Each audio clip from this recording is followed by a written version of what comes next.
ದಕ್ಷಿಣ ಕನ್ನಡ ಜಿಲ್ಲೆಯಲ್ಲೂ ಕೂಡ ಗುಡ್ಡ ಕುಸಿತದ ಆತಂಕ ಮನೆ ಮಾಡಿದೆ. ಮಂಗಳೂರಿನಿಂದ ಸೊಲ್ಲಾಪುರಕ್ಕೆ ಸಂಪರ್ಕ ಕಲ್ಪಿಸುವ ರಾಷ್ಟ್ರೀಯ ಹೆದ್ದಾರಿ 169ರಲ್ಲಿ ಗುಡ್ಡ ಕುಸಿತದ ಭೀತಿ ಶುರುವಾಗಿದೆ. ವಾಮಂಜೂರು ಕೆತ್ತಿಕಲ್ ಬಳಿ ಅಪಾಯಕಾರಿಯಾಗಿ ರಸ್ತೆ ಅಗೆದಿದ್ದು ದೊಡ್ಡ ಪ್ರಮಾಣದಲ್ಲಿ ಮಣ್ಣು ಕುಸಿದ್ರೆ ಸಂಪರ್ಕ ಸ್ಥಗಿತವಾಗಲಿದೆ.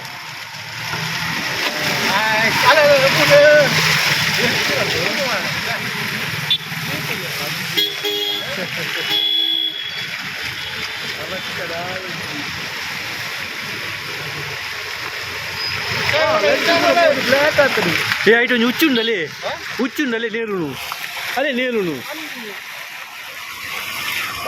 ಎಟಂದಿನ ನೇರುನಲ್ಲಿ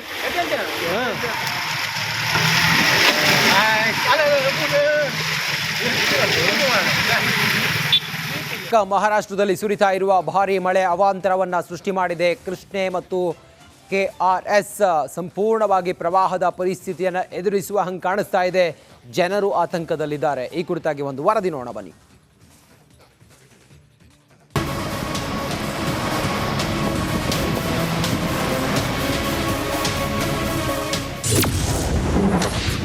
ಮಹಾಮಳೆಗೆ ಕೃಷ್ಣಾ ನದಿ ಅಬ್ಬರ. ಕೃಷ್ಣಾ ನದಿ ತೀರದಲ್ಲಿ ಹೈ ಅಲರ್ಟ್. ವರುಣಾರ್ಭಟಕ್ಕೆ ಮಹಾರಾಷ್ಟ್ರ ನಲುಗಿ ಹೋಗಿದೆ. ಕ್ಷಣ ಕ್ಷಣಕ್ಕೂ ಕೃಷ್ಣಾ ನದಿಯಲ್ಲಿ ಹರಿವು ಹೆಚ್ಚಾಗ್ತಿದ್ದು ಕರ್ನಾಟಕದಲ್ಲೂ ಪ್ರವಾಹದ ಆತಂಕ ಶುರುವಾಗಿದೆ. ಯಾದಗಿರಿಯ ನಾರಾಯಣಪುರ ಡ್ಯಾಂನಿಂದ 1,60,000 ಕ್ಯೂಸೆಕ್ ನೀರು ಬಿಡುಗಡೆ ಮಾಡಲಾಗಿದೆ. ಹೀಗಾಗಿ ಕೃಷ್ಣಾ ನದಿ ತೀರಕ್ಕೆ ತೆರಳದಂತೆ ಹೈ ಅಲರ್ಟ್ ಘೋಷಿಸಲಾಗಿದೆ.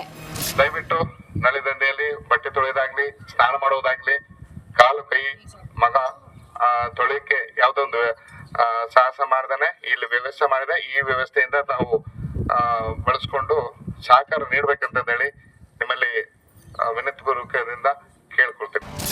ಚಿಕ್ಕೋಡಿಯಲ್ಲಿ ಕೃಷ್ಣಾ ನದಿ ಅಬ್ಬರಕ್ಕೆ ಹಲವು ಗ್ರಾಮಗಳಿಗೆ ನೀರು ನುಗ್ಗುವ ಭೀತಿ ಶುರುವಾಗಿದೆ.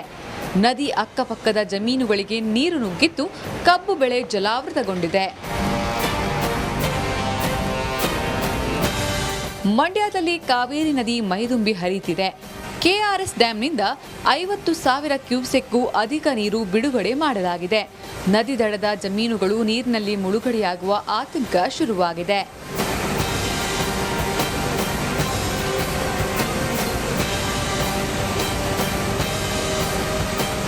ಮಂಡ್ಯದ ಕಾವೇರಿ ನದಿ ಪಾತ್ರದಲ್ಲಿ ಪ್ರವಾಹ ಪರಿಸ್ಥಿತಿ ಎದುರಾಗಿದೆ. ಉಕ್ಕಿ ಹರಿಯುತ್ತಿರುವ ಕಾವೇರಿ ನದಿಯಲ್ಲೇ ನೀರಿಗಿಳಿದು ಪ್ರವಾಸಿಗರು ಹುಚ್ಚಾಟ ಮೆರೆದಿದ್ದಾರೆ.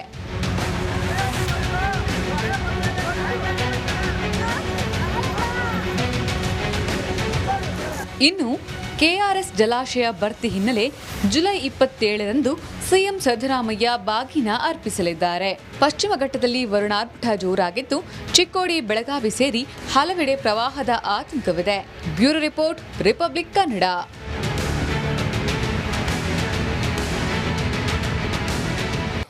ರೇಣುಕಾ ಸ್ವಾಮಿಯನ್ನ ಕೊಲೆ ಮಾಡಿರುವ ಡಿ ಮತ್ತು ಈ ಗ್ಯಾಂಗ್ ಇದೆಯಲ್ಲ, ಪರಪ್ಪನ ಅಗ್ರಹಾರದಲ್ಲಿ ಮುದ್ದೆ ಮುರಿತ ಸುಮಾರು 1 ತಿಂಗಳಾಗ್ತಾ ಬಂತು. ಒಂದು ಕಡೆಯಲ್ಲಿ ದರ್ಶನ್ಗೆ ಜೈಲೂಟ ಸೇರ್ತಾ ಇಲ್ಲ, ಸೊರಗು ಹೋಗಿದ್ದಾರೆ. ಮನೆ ಊಟಕ್ಕೆ ಬೇಡಿಕೆ ಇಟ್ಟಿದ್ದಾರೆ, ಆದರೂ ಕೂಡ ಅವಕಾಶ ಇಲ್ಲ.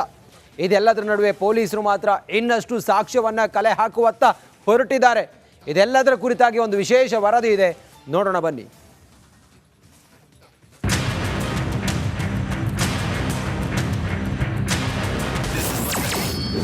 ಕಾಟೇರನ ಕಂಬಿವಾಸಕ್ಕೆ ಭರ್ಜರಿ 30 ದಿನ.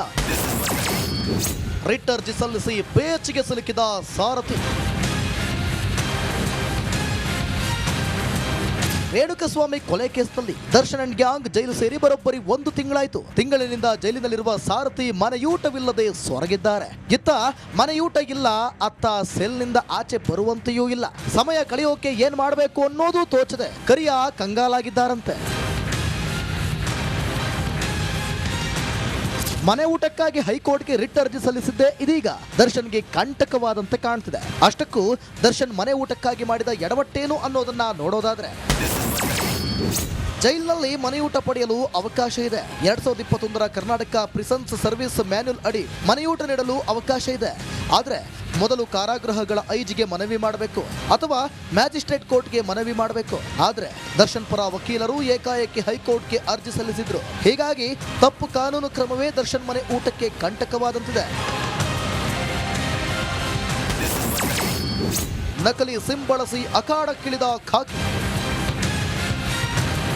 ರೇಣುಕಸ್ವಾಮಿ ಕೊಲೆ ಕೇಸಲ್ಲಿ ತನಿಖೆ ಚುರುಕುಗೊಂಡಿದೆ. ಡೆವಿಲ್ ಗ್ಯಾಂಗ್ ವಿರುದ್ಧ ಮತ್ತಷ್ಟು ಸಾಕ್ಷ್ಯ ಸಂಗ್ರಹಕ್ಕೆ ನಕಲಿ ಸಿಮ್ ಬಳಸಿ ಪೊಲೀಸರು ಅಖಾಡಕ್ಕಿಳಿದಿದ್ದಾರೆ.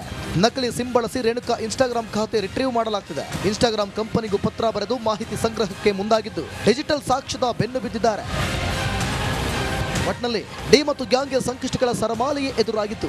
ಮತ್ತಷ್ಟು ಡಿಜಿಟಲ್ ಸಾಕ್ಷಿಗಳು ದೊರೆತವ, ದರ್ಶನ್ಗೆ ಮನೆ ಊಟ ಸಿಗುತ್ತಾ ಅನ್ನೋದನ್ನ ಕಾದು ನೋಡಬೇಕಿದೆ. Bureau report, Republic Kannada. ಜೀವನ್ ಮರಣ ಹೋರಾಟ ನಡೆಸ್ತಾ ಇರುವ ಕೇರಳದ ಲಾರಿ ಡ್ರೈವರ್ ಉತ್ತರ ಕನ್ನಡ ಜಿಲ್ಲೆಯ ಅಂಕೋಲದ ಶಿರೂರಿನಲ್ಲಿ ಗುಡ್ಡ ಕುಸಿತ ಆಗಿ ಸಾವು ಬದುಕಿನ ನಡುವೆ ಹೋರಾಟ ಮಾಡ್ತಾ ಇದ್ರೆ ಹೋಲ್ ಅಂಡ್ ಸೋಲ್ ಕರ್ನಾಟಕ ಸರ್ಕಾರ ಸೇರಿದಂತೆ ರಾಜ್ಯದ ಪ್ರತಿಯೊಬ್ಬರೂ ಕೂಡ ಪ್ರಾರ್ಥನೆ ಮಾಡ್ತಾ ಇರೋದು ಅರ್ಜುನ ಬದುಕಿ ಬರಲಿ ಅಂತ ಹೇಳಿ. ಸದ್ಯ ಕಾರ್ಯಾಚರಣೆ ನಡೀತಾ ಇದೆ. ಆರ್ಮಿ ಎಂಟ್ರಿ ಆಗಿದೆ ಕಾರ್ಯಾಚರಣೆಗೆ, ರೆಸ್ಕ್ಯೂ ಕಾರ್ಯಾಚರಣೆಗೆ. ಆರ್ಮಿ ಅಧಿಕಾರಿಗಳು, ಸಿಬ್ಬಂದಿಗಳು ಬಂದಿದ್ದಾರೆ. 2 ತಂಡದಲ್ಲಿ ಸುಮಾರು 50 ಜನ ಸೈನಿಕ ಸಿಬ್ಬಂದಿ ಬಂದು ಅಲ್ಲಿ ಕಾರ್ಯಾಚರಣೆ ಮಾಡ್ತಾ ಇದ್ದಾರೆ. ಅರ್ಜುನ ಸೇರಿದಂತೆ ಆ ಗುಡ್ಡ ಕುಸಿದ ಮಣ್ಣಿನ ಅಡಿಯಲ್ಲಿ ಸಿಲುಕಿರುವಂಥ ಸುಮಾರು 3 ಜನರಿಗಾಗಿ ಶಿರೂರಿನಲ್ಲಿ 50 ಆರ್ಮಿ ಸಿಬ್ಬಂದಿ ಮೊಕ್ಕಾಂ ಹೂಡಿದ್ದಾರೆ.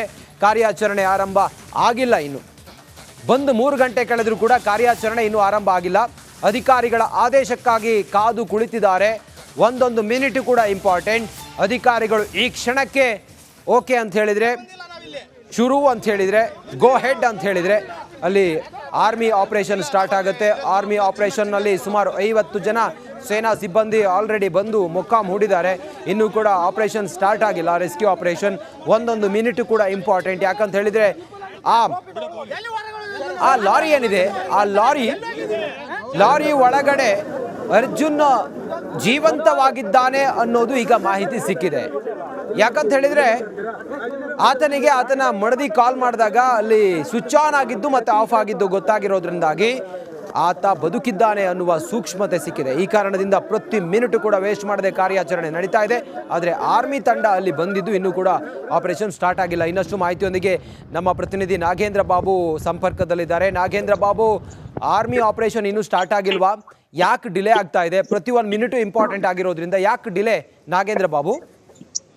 ರಂಜಿತ್ ನೋಡಿ, ಕಳೆದ 3 ಗಂಟೆ ಆಗಿದೆ ಇಲ್ಲಿಗೆ ಆರ್ಮಿ ತಂಡ ಆಗಮಿಸಿ. ಆದ್ರೆ ಇನ್ನೂ ಕೂಡ ಅವ್ರಿಗೆ ಆರ್ಮಿಯ ಮೇಲಧಿಕಾರಿಗಳ ಆದೇಶ ಬಂದಿಲ್ಲ ಅನ್ನುವ ಹಿನ್ನೆಲೆಯಲ್ಲಿ ಸದ್ಯಕ್ಕೆ ಅವರು ಕಾರ್ಯಾಚರಣೆಯನ್ನ ಆರಂಭ ಮಾಡಿಲ್ಲ.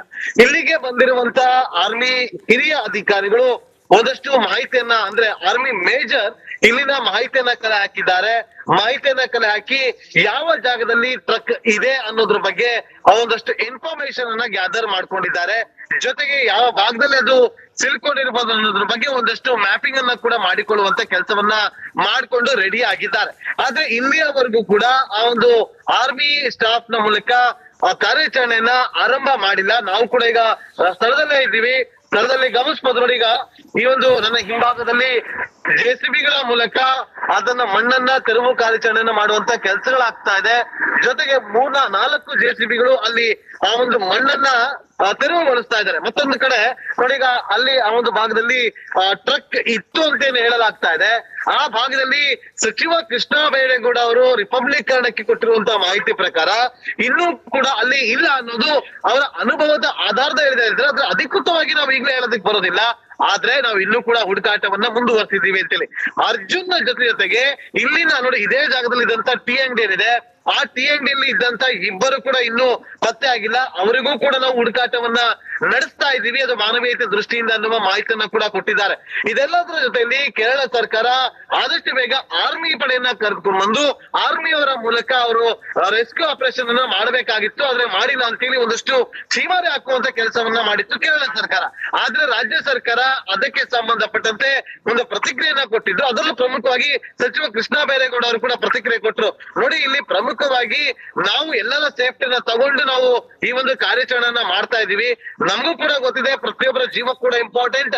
ಆ ಒಂದು ಹುಡುಕಾಡಿಸುವಂತ ಕೆಲಸವನ್ನ ಮಾಡ್ತಾ ಇದೀವಿ. ಪಕ್ಕದ ರಾಜ್ಯದವರು ಆಗಿದ್ದುಕೊಂಡು ಇಂತಹ ವಿಚಾರದಲ್ಲಿ ಅವರು ಈ ರೀತಿಯಾಗಿ ಇಲ್ಲ ಸಲ್ಲದ ಆರೋಪಗಳನ್ನ ಮಾಡೋದು ಸರಿಯಲ್ಲ ಅನ್ನುವ ಮಾತುಗಳನ್ನ ಹೇಳಿದಲ್ಲದೆ ಒಂದಷ್ಟು ಉದಾಹರಣೆಗಳನ್ನ ಕೂಡ ಕೊಟ್ರು. ನಾವು ಬೇರೆ ರಾಜ್ಯಕ್ಕೆ ಉತ್ತರಾಖಂಡ್, ಜಮ್ಮು ಕಾಶ್ಮೀರ ಅಲ್ಲಿ ನಮ್ಮ ಕನ್ನಡಿಗರು ಹೋಗಿ ಸಿಲ್ಕೊಂಡಾಗ ನಾವು ಖುದ್ದು ಅಲ್ಲಿ ಹೋಗ್ತೀವಿ, ಅಲ್ಲಿನ ಸ್ಥಳೀಯ ಸರ್ಕಾರ ಜೊತೆ ಕೈ ಜೋಡಿಸಿ ಕಾರ್ಯಾಚರಣೆಯನ್ನ ಮಾಡುವಂತ ಕೆಲಸವನ್ನ ಮಾಡ್ತೀವಿ. ಆದ್ರೆ ಕೇರಳ ಸರ್ಕಾರ ಆ ಒಂದು ಕೆಲಸಕ್ಕೆ ಮುಂದಾಗ್ತಿಲ್ಲ ಅನ್ನುವ ಮಾತನ್ನ ಸಚಿವ ಕೃಷ್ಣ ಬೈರೇಗೌಡ ಅವರು ಹೇಳಿದ್ರು. ಹಾಗಾಗಿ ಆರ್ಮಿ ಪಡೆಯನ್ನ ಕರ್ಸ್ಕೊಂಡ್ ಬಂದಾರೆ ನೋಡಿ. ಈಗ ಆ ಒಂದು ಭಾಗದಲ್ಲಿ ನೋಡಿ, ನಾನು ನಮ್ಮ ಕ್ಯಾಮ್ರಾಮನ್ಗೆ ಹೇಳ್ತೀನಿ ಅದನ್ನ ತೋರ್ಸೋದಕ್ಕೆ. ಅಲ್ಲಿ ಎಲ್ಲೋ ಜಾಕೆಟ್ ಗಳನ್ನ ಹಾಕೊಂಡು ನೋಡಿ, ಒಂದ್ ಕಡೆ SDRF ಟೀಮ್ ನಡ್ಕೊಂಡ್ ಬರ್ತಾರೆ, ಅವರ ಪಕ್ಕದಲ್ಲೇ ಎಲ್ಲೋ ಜಾಕೆಟ್ ಗಳನ್ನ ಹಾಕೊಂಡಿರುವಂತವ್ರು ಆರ್ಮಿ ಪಡೆ. ಅವರು ರಿವರ್ ರಾಫ್ಟಿಂಗ್ ಎಕ್ಸ್ಪರ್ಟ್ ಗಳು. ಒಂದು ತಂಡ ನದಿಯಲ್ಲಿ ಹುಡುಕಾಟವನ್ನು ನಡೆಸಿದ್ರೆ ಮತ್ತೊಂದು ತಂಡ ಈ ಗುಡ್ಡಗಳ ಮಧ್ಯಭಾಗಕ್ಕೆ ತೆರಳಿ ಅಲ್ಲಿ ಅವರು ಹುಡುಕಾಡುವಂತ ಕೆಲಸ ಕೂಡ ಬಂದ್ರೆ ಅಧಿಕಾರಿಗಳ ಆದೇಶಕ್ಕೋಸ್ಕರ ಕಾದು ನಿಂತಿದ್ದಾರೆ.